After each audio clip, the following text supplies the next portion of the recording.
What's up, guys, and how is everybody doing out there? Hope everybody's doing well.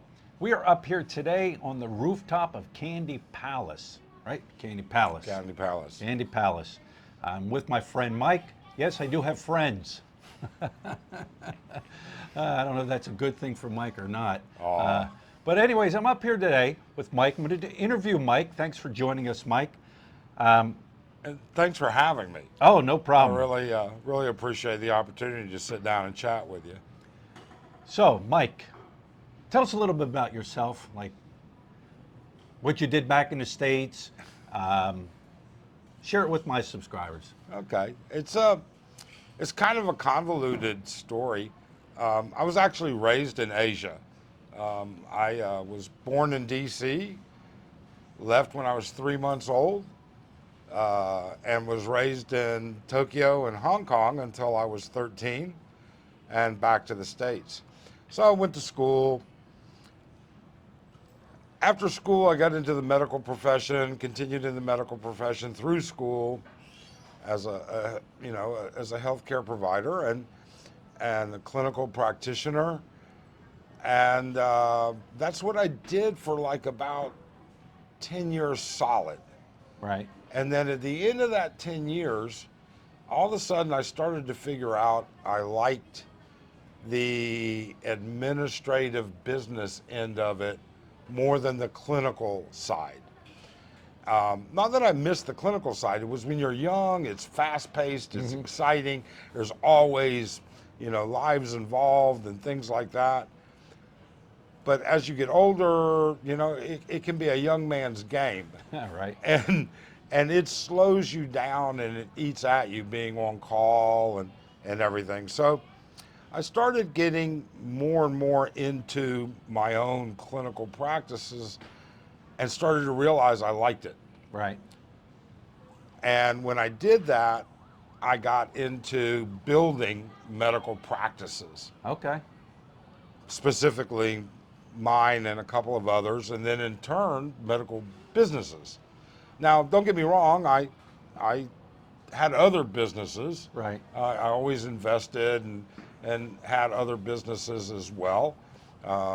It's no secret. I used to own a topless bar, and but the reality is it was medical business all along. Mostly, where I concentrated mostly was within my own clinical expertise, which was diagnostic imaging. Okay.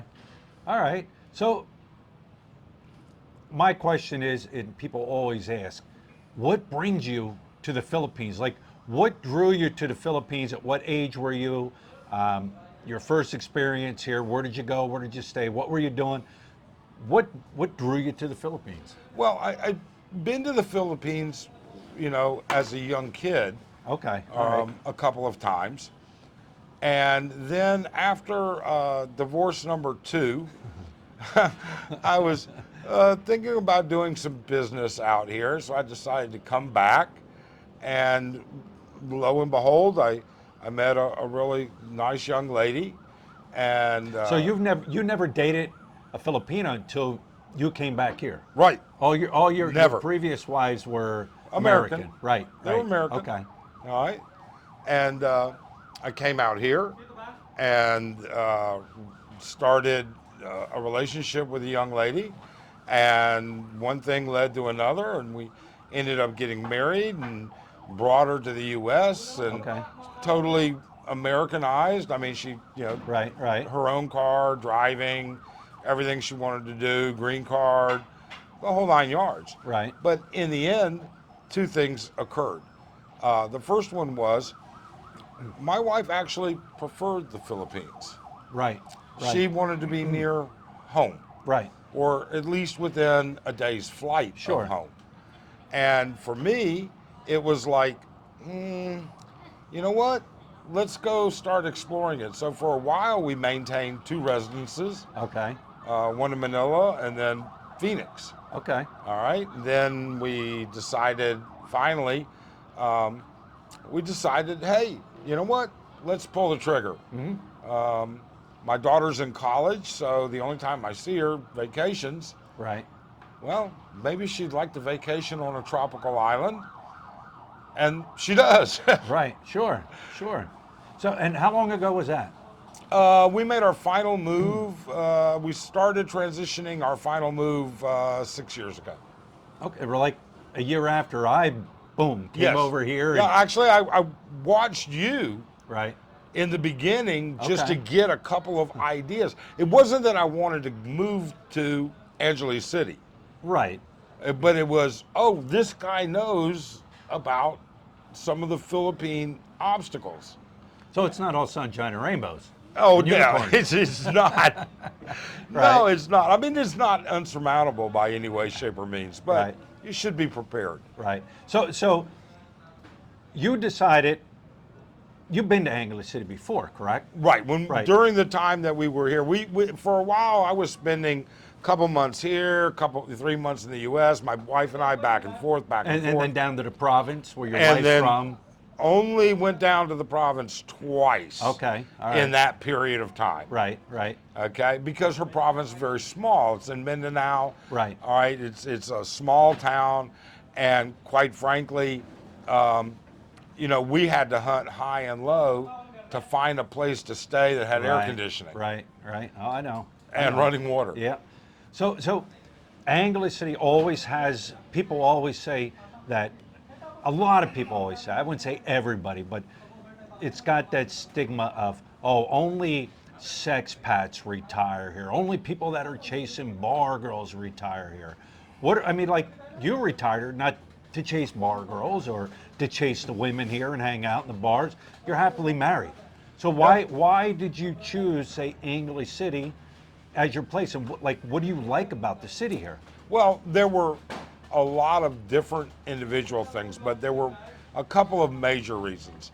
The first one is, of course, this was pre-pandemic. You had Clark emerging as an international airport. Mm-hmm. I can fly in and out of Clark on Korean Air.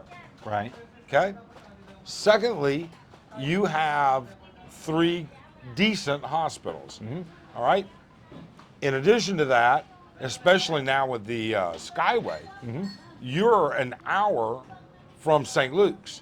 I mean, Right, there right. are only 4 Joint Commission accredited hospitals in all of the Philippines. Right. And 3 of them, all right, are in Manila. But the problem with being in Manila is getting from point A to point B. The traffic is just horrendous. Right. All right. And then the final reason was people like you. And I don't mean Philly in the Philippines. What I mean is I have to have some stimulation besides watching, what's his name, Rafi Tufalo or whatever. Yeah. I have to have some sort of ability to hold a conversation with people who read the news, have current events, not afraid to voice their opinion about politics and debate them. I'm not saying that you're all of these things, but what I'm saying is Angeles has the largest expat population of any city. Any city, even Dumaguete, bigger than Dumaguete. Bigger than Dumaguete. Okay. It's not as big as Manila, Okay. but in Manila, you have to recognize expat's not just an American term. Right, So in right, Manila, right. you have expats from all kinds of countries. Their primary language is not English. Korean, Japanese, Indian, Pakistani. Yeah. So I wanted, okay, where am I going to find old people? Old people. Yeah, over 50. All right, where am I going to find people I can have a conversation with? Right. Where am I going to be able to find a hospital I can get health care Right. at? Right. Okay, and finally, where am I going to have to not wait 45 minutes for my bags and another 45 minutes for a taxi and then drive 2 hours? And that'd be Clark. And Clark's actually increasing its international Right. flights now. Right. And also, you have such a vast amount of places to eat here. Right. The restaurant scene was a big deal because I'm not one of those guys that can adapt or adopt a Filipino diet. Uh-huh. I can do about 20% Filipino, but the rest of it's an American diet, a Western Right, diet. right. And with that being said, and my wife is a great cook, but we have great markets, great grocery stores, great specialty shops. You know, I can get everything I want. If I wanted to eat just Western food, Steak every night. I could do it. Yeah. Oh yeah. And you don't have to travel far. No. You know, within what, Yeah. 15 miles, you can get anything you All want. of it. Yeah. Oh, I mean, you may be able to see SM over the back over the back right, of us. Right. And also housing and what I wanted in the way of housing. Right. You know, that was another big factor. I don't want to mow a yard anymore. I don't want to have a yard keeper. I don't want to, well, yeah, I didn't mow a yard in years, but I didn't want a landscaper. I don't want a pool cleaner. I don't want this. I don't want that. You know what? I have a condo here. We have a house in Mindanao. And it's You're living a very you're- simple life. You're living your life as simple as you can make it. Truly, Right, we are. Right. Right. We really are. So what do you think is the biggest thing you had to adjust to when you moved here to the Philippines? Well, I knew what it was, and I knew it was what it was going to be. Now you, I always say it. You agree. There's a difference between vacationing here, coming in and out of here, than living here. Huge difference. Right. Huge difference. So what did you feel is like the hardest hardest- obstacle you had to overcome? The hardest part was not to be frustrated on the side of being patient. You know, there are tips and tricks to doing everything that will expedite your process, Right. but we didn't know all of those, and we didn't know anybody that lived in Angeles.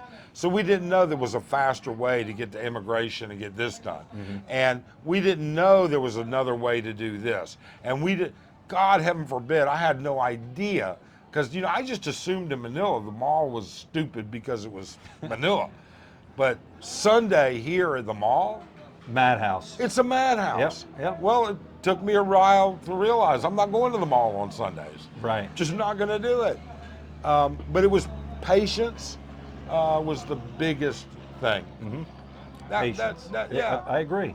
I agree. And another thing too, you got to consider when you do move here, like he was saying, where you live, because you can move out in the province and yes, it's beautiful, but just that interaction, you're going to miss that interaction of speaking to another English-speaking person. Yeah, especially, you know, people don't, I think what people don't recognize is that it's not, I disagree with what people say about Filipinos are shy. They're not necessarily shy, especially amongst their family and friends. They're shy to speak English just like you would be speaking a second language. Right. You know, we don't realize in America, you know, we don't have a second language.